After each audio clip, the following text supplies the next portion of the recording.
Algunos autores post-junguianos han dividido el proceso de integración de la sombra en varias etapas diferentes, sirviéndose de la clasificación original realizada por la íntima colaboradora de Jung, la doctora Marie-Louise von Franz. Así, para von Franz, la integración de la sombra pasa por las siguientes fases. A. Fase de identidad inconsciente. En esta etapa tiene lugar la proyección de la sombra sin que la conciencia tenga la más mínima sospecha. La persona cree que la idea que tiene de la realidad coincide con la realidad objetiva. B. Fase de diferenciación. La conciencia comienza a percibir una diferencia entre el objeto y la proyección o imagen interna. C. Evaluación moral.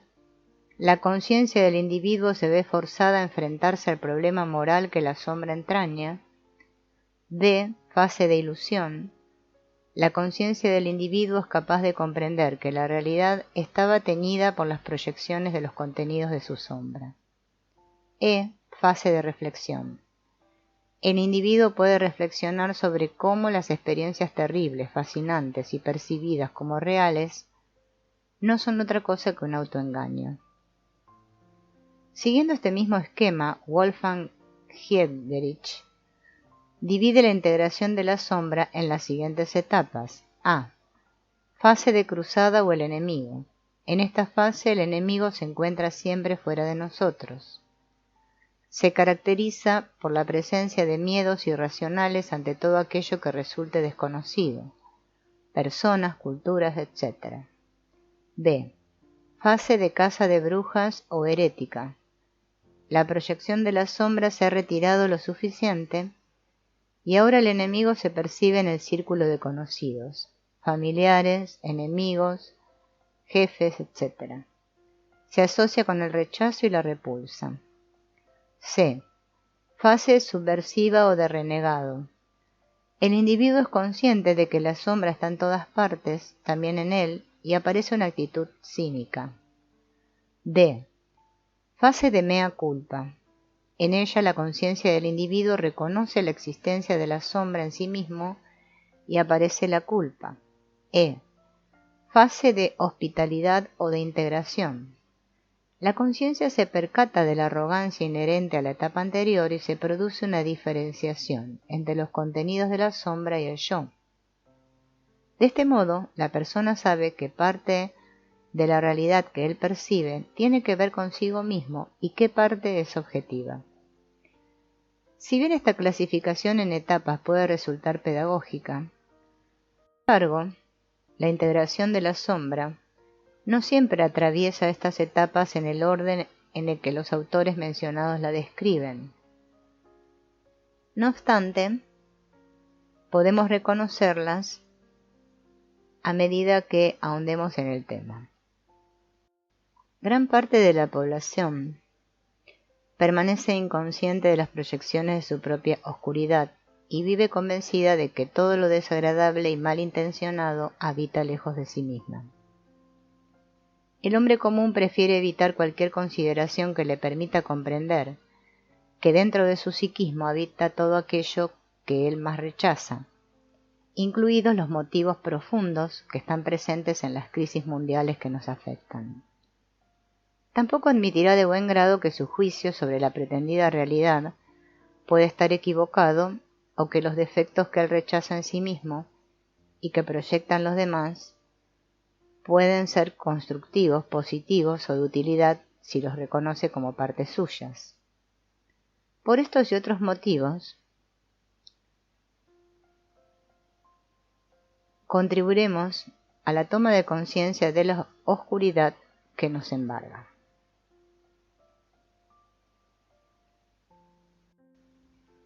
Dedicamos gran parte de nuestra vida a definir quiénes somos en relación con el mundo y con las demás personas. Durante la infancia, consideramos que lo más importante es sentirnos seguros, amados y protegidos por nuestros padres, familiares y amigos. Al llegar a la adolescencia, vemos el mundo como algo desconocido y misterioso, que nos produce un sentimiento contradictorio de miedo y de curiosidad. intentamos separarnos de nuestros padres asumiendo ciertos riesgos, y en el proceso de descubrir quiénes somos vamos creando nuevas relaciones sociales y formas diferentes de ver el mundo. Puede que nos equivoquemos en más de una ocasión, o en muchas, incluso que atravesemos situaciones peligrosas y o dolorosas, pero poco a poco vamos ganando confianza en nosotros mismos, nos sentimos seguros de quiénes somos y tenemos claro hacia dónde nos dirigimos. Cuando por fin, tras mucho empeño y con grandes dosis de esfuerzo, hemos logrado todo aquello que habíamos deseado, embelesados por el éxito, las cosas empiezan a torcer y tenemos la impresión de que todo conspira para que justo aquellas metas que nos habíamos propuesto y que considerábamos de mayor importancia para nuestra vida, se nos escapen sin remedio. Es entonces cuando el lado oscuro de nuestra personalidad hace acto de presencia. La sombra está constituida, por lo tanto, por todo aquello que hemos rechazado, reprimido o suprimido para adaptarnos a las expectativas de las personas que han tenido un papel determinante en nuestro desarrollo. Los contenidos rechazados por nuestra conciencia suelen ser aquellos que no están bien vistos por la sociedad en la que vivimos. Pensamientos, sentimientos, ideas, aptitudes, percepciones, emociones u ocurrencias que pueden ser mal acogidas en nuestro entorno inmediato. En este sentido, podemos recordar un caso de una joven estudiante de medicina, cuya madre era médico de profesión y quería que su hijo supiese y siguiese el mismo camino profesional que ella, porque de ese modo tendría un futuro provechoso y seguro. Sin embargo, la joven detestaba la medicina y lo que realmente le gustaba era la historia, así que para adaptarse a las expectativas de su familia, reprimió sus opiniones, deseos y aptitudes relacionadas con la historia, hasta que la situación se hizo insoportable, y el conflicto emergió mediante un sabotaje a su voluntad consciente. No lograba aprobar una asignatura por más que se esforzaba en estudiar, y los padres empezaban a preocuparse por la situación. Ella expresó que nunca le había pasado algo semejante, que no carecía de capacidades para estudiar, pero no se explicaba cómo se le había atravesado aquella asignatura. Surgió el auténtico conflicto durante la terapia y una vez reconocido conscientemente la sombra, pudo tomar una decisión más acorde a sus deseos y aptitudes. Así, pese a las resistencias por parte de sus padres, decidió dejar la carrera de medicina y comenzar los estudios de historia, dando así un giro radical a su vida. La sombra nos enfrenta a un auténtico conflicto. Nos confronta a un adversario que la más de las veces se nos aparece como entidad externa. Quizás adopte la forma de un padre oponente, un hermano desquiciado, un agente tributario, un cliente, un contrincante, un profesor autoritario, un compañero de trabajo, o tal vez se nos presente como una situación inesperada, cual un rapto inconcebible, una pérdida de trabajo, una ruptura de pareja o un hecho imposible. Sea como fuere, ese otro que nos confronta a las mayores de las penalidades es nuestro hermano gemelo. Toda tentativa de controlar y expulsar nuestra sombra está abocada al fracaso, pues hará que ésta se muestre de mil y unas formas distintas, cada vez más renovada y con un exultante y revitalizado vigor. Los intentos por mantener la sombra o lado oscuro en las tinieblas del psiquismo terminan por escindir nuestra personalidad en dos. Una escena cinematográfica que ejemplifica este conflicto la encontramos en la película Gladiator, cuando el gladiador Maximus, quien había pasado por las mayores calamidades a causa de su sombra o adversario, se enfrenta a ella, al emperador de Roma, al final de la película. El héroe es herido en un costado, justo antes del combate, lo que es propio del adversario, y finalmente ingresa en los campos elíseos tras su muerte en la arena. Es decir, en esa lucha tiene lugar una muerte para con el mundo de la manifestación y un renacimiento en los campos elíseos, lo que es símbolo de una muerte de aquello con lo que nuestro yo se identifica y por lo tanto de lo que creemos ser y conocer, y un renacimiento y entrada de la conciencia en el desconocido mundo de lo inconsciente, el goetiano reino de las madres. El principal error se comete cuando uno entra en contacto con su sombra, es el pretender su inexistencia y tratar de escapar a la tensión que genera su admisión. Sostener la tensión de opuestos y mantenerse firme en ella, cual Sansón bajo los pilares del templo, es un acto difícil de soportar. Dado que la solución a esta oposición no puede alcanzarse por una vía racional, sino más bien a través de una entidad superior, que engloba ambos opuestos y realiza una síntesis racional, no es de extrañar que en los momentos de máxima tensión lo inconsciente genere una imagen circular que en Oriente se denomina mandala. Tanto en sueños cuanto en expresiones artísticas o en manifestaciones de toda índole aparece esta figura, o la unión de opuestos en la forma de una hierogamia divina o boda mística. Esto significa que tras la confrontación con nuestra sombra, la personalidad se amplía y adquirimos una nueva identidad que no coincide ni con la persona que una vez creímos ser, ni con los aspectos y contenidos de la sombra. La nueva identidad se compondrá de una fusión de nuestro previo autoconcepto y de aquellas cualidades de la sombra que antes permanecían ocultas, desconocidas e irrealizadas, pero que nos hacen falta para el desarrollo pleno de nuestra personalidad. La sombra es la inevitable oposición que conlleva, implícita, toda génesis de un centro de luz al que denominamos yo. El desarrollo de una conciencia del yo o autoconciencia, desde la originaria identificación objeto-sujeto, que tiene lugar durante los primeros años de existencia del infante, hasta la conciencia de un yo separado, autónomo e independiente del resto de objetos, sucede a través de las delimitaciones, así como de las limitaciones impuestas por el entorno. Existe una ausencia completa de distinción entre el bebé y su madre, es decir, el bebé no es capaz de diferenciar entre el cuerpo de la madre y el suyo propio, como no distingue entre sus propias necesidades y las de su madre. Desde luego, aventurarse en estos parajes primigenios es una empresa dejada en manos de la imaginación y la especulación, y poco más con certeza empírica se puede decir de este pre-nacimiento del yo, que de su supervivencia después de la muerte realmente casi nada. Solo con cierta probabilidad podemos conjeturar que en este albor filogenético la conciencia se encuentra inmersa en el magma primigenio, en una especie de época del sueño, donde el feto y al poco el recién nacido quizás buceen en las aguas madre de su psiquismo arquetípico, ajenos al mundo objetivo, en el sentido en el cual lo reconocen en futuras etapas evolutivas.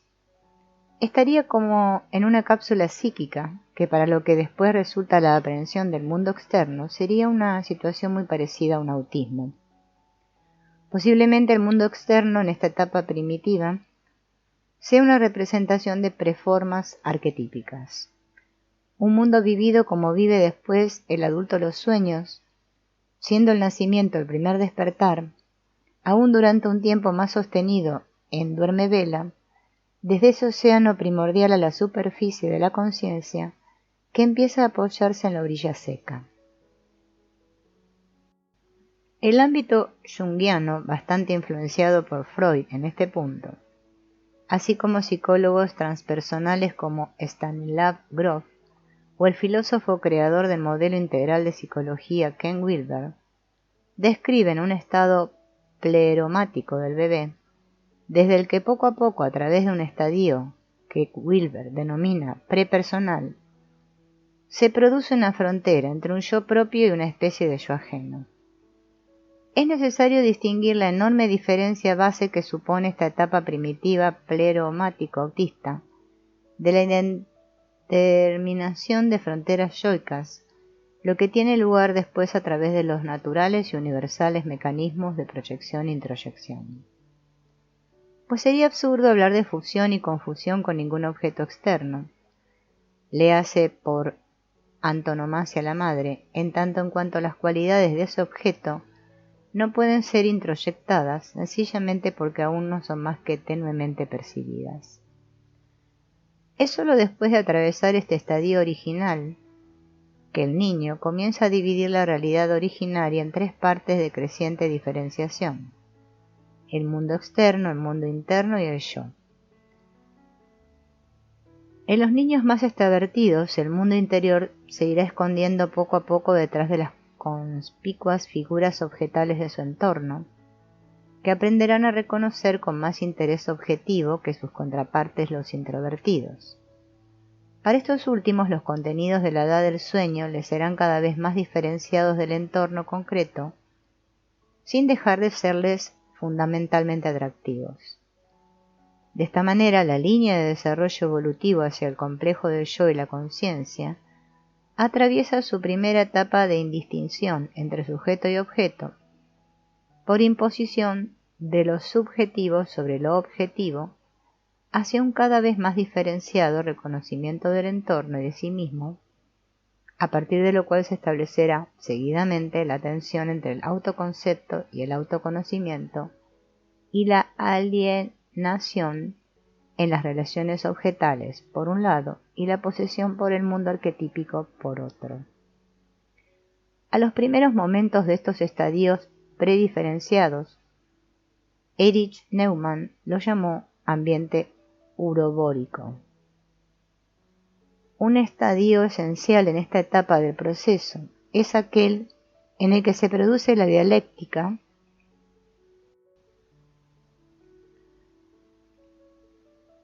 entre el recién adquirido yo consciente y las relaciones con las figuras parentales, lo que resulta ser una fase necesaria si bien transitoria. La escuela freudiana pone el acento en una de las claves de este proceso: la interiorización de estas figuras posterior a su reconocimiento, pero lo cierto es que la imago paterna, al igual que la materna, ya está prefigurada como posibilidad de representación en lo inconsciente. Y es así como no todos los niños perciben al padre y a la madre de la misma manera. Lo que es traumático para unos puede ser hasta gratificante para otros. De modo que la figura del padre exterior acaba por configurar la imagen interna. En un determinado período del proceso de evolución de la conciencia, nos convertimos en personas que exhiben determinados comportamientos y no exteriorizan otros. La costumbre y la repetición de los modelos de comportamiento ajustados a las expectativas parentales y sociales producen un ordenamiento mental eficiente. Mucho más eficiente que si tenemos que debatirnos en las posibilidades de decisión ante un problema o inconveniente. Cuando afirmamos lo que somos, implícitamente estamos diciendo lo que no somos. El crecimiento y la evolución de la conciencia implican un choque entre nuestras necesidades y las demandas provenientes del medio ambiente. Las limitaciones y las prohibiciones impuestas por el entorno físico, familiar y social van creando y estructurando un núcleo de conciencia al que denominamos yo.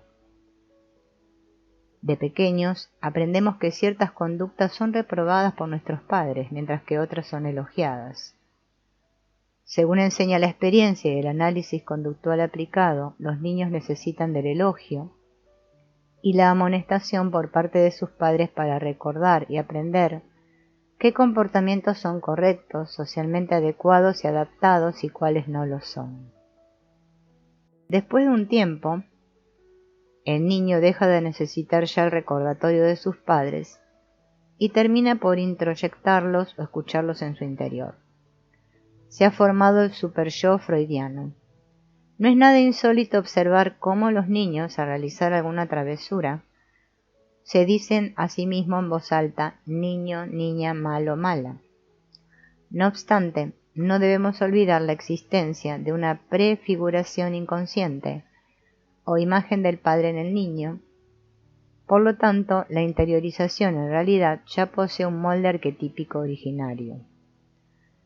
Lo que de niño nos sucede, es decir, aquella posibilidad que se nos aparecía entre comportarnos bien, de acuerdo a las expectativas del ambiente, o mal, en contra de lo que se espera de nosotros, acaba por desaparecer. Se va forjando con el desarrollo del show una máscara a través de la cual nos relacionamos con el mundo y logramos una adaptación al ambiente social. Pero aquí se genera un problema mayor y más grave. Si la persona en la que nos hemos convertido se desvía demasiado de nuestro ser esencial o nuclear, de sí mismo, o personalidad total, aparece entonces una figura compensatoria en lo inconsciente a la que Jung denominó sombra. Toda vida no vivida, nuestras pautas de conducta reprimidas, negadas, juzgadas, impropias y sojuzgadas, se congregan en torno a un núcleo arquetípico. Todo lo que consideremos como que no nos pertenece se acumula alrededor de ese centro. Esta figura aparece en sueños durante los procesos de análisis, normalmente como ente del mismo sexo que el soñador.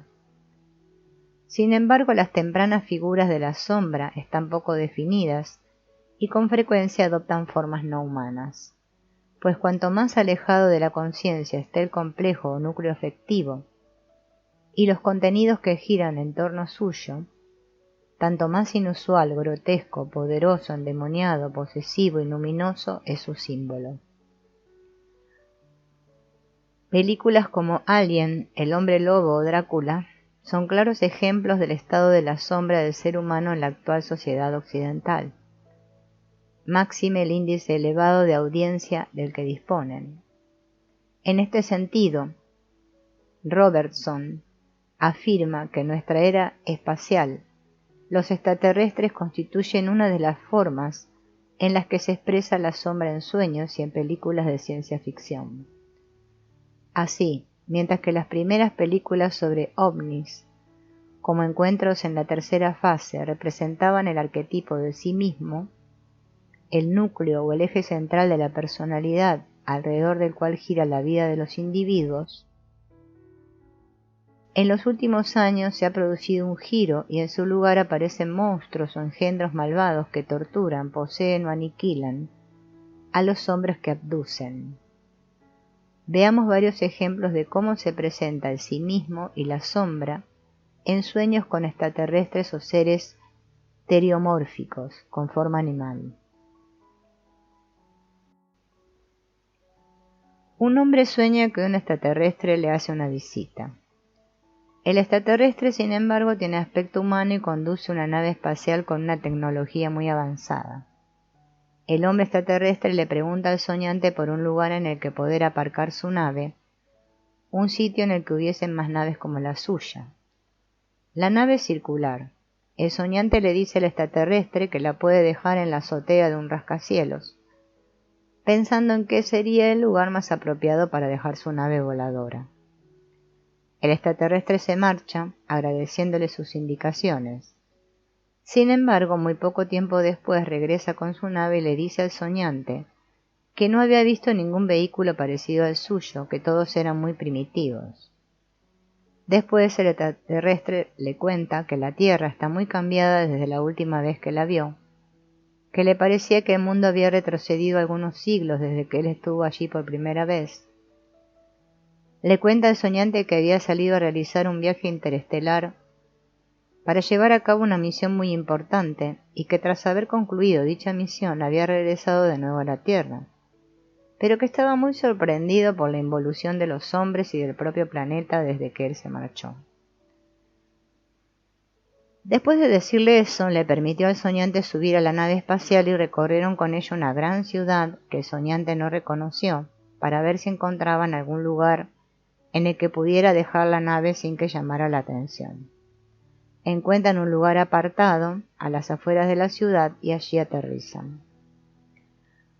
Este sueño se produjo en un momento de la vida del soñante en el que comenzaba un proceso de individuación. La nave espacial avanzada, con sus formas circulares, es un símbolo de la totalidad, de sí mismo o del daimón interior del soñador. El hombre extraterrestre representa la sabiduría del sí mismo. El sueño muestra una potencial encarnación de un principio trascendente en el soñador. Aterrizaje de la nave circular en las afueras de la ciudad. El analizado tomó conciencia de la situación involutiva en la que se encuentra la civilización occidental, es decir, de la grave crisis de valores que afecta al mundo, así como del estado de regresión moral del hombre moderno, algo que tenía que ver también con él, pues el hombre que ha perdido el contacto con la realidad trascendente, extraterrestre, es un hombre desarraigado, un zombi, que se comporta como un bárbaro e inmoral, destruyendo la naturaleza, tanto exterior como interior, el alma. Por cierto que el aterrizaje de la nave tiene lugar en un lugar apartado. Recordemos, en este mismo sentido, el motivo mitológico del nacimiento de Jesucristo en un pesebre, lo que representa que el renacimiento de la divinidad acontece en lo inconsciente, alejado de la conciencia colectiva, es decir, en el alma. Además, observamos en el sueño que el personaje extraterrestre ya había estado antes en la Tierra. Es decir, desde un punto de vista psicológico alude a la etapa de la evolución de la conciencia del niño, cuando no había distinción entre el alma y la conciencia, pues ésta aún no había nacido. Por lo tanto, y resumiendo, el sueño parece decirle al soñador que pronto tendrá un lugar, un acontecimiento extraordinario en su vida, representando así el aterrizaje de la nave espacial extraterrestre en la realidad manifiesta, la Tierra. Que dicha encarnación de un principio trascendente como lo es el sí mismo, arquetipo rector del destino del soñador desde el momento en que tome cuerpo en su vida, sucede no en el ámbito de la conciencia, no en lo alto de un rascacielos, ni en un lugar público, sino en lo más profundo de su alma, que dicho acontecimiento, por lo tanto, pasará desapercibido para su entorno inmediato y para la sociedad, pero que tendrá una importancia fundamental en su destino. Además, que esa encarnación de la divinidad no solo le afecta al soñador como individuo, sino que tiene una repercusión a nivel colectivo. Y por último, que la encarnación de sí mismo requiere de la participación de la conciencia en el proceso, pues de lo contrario la nave extraterrestre no podría tomar tierra.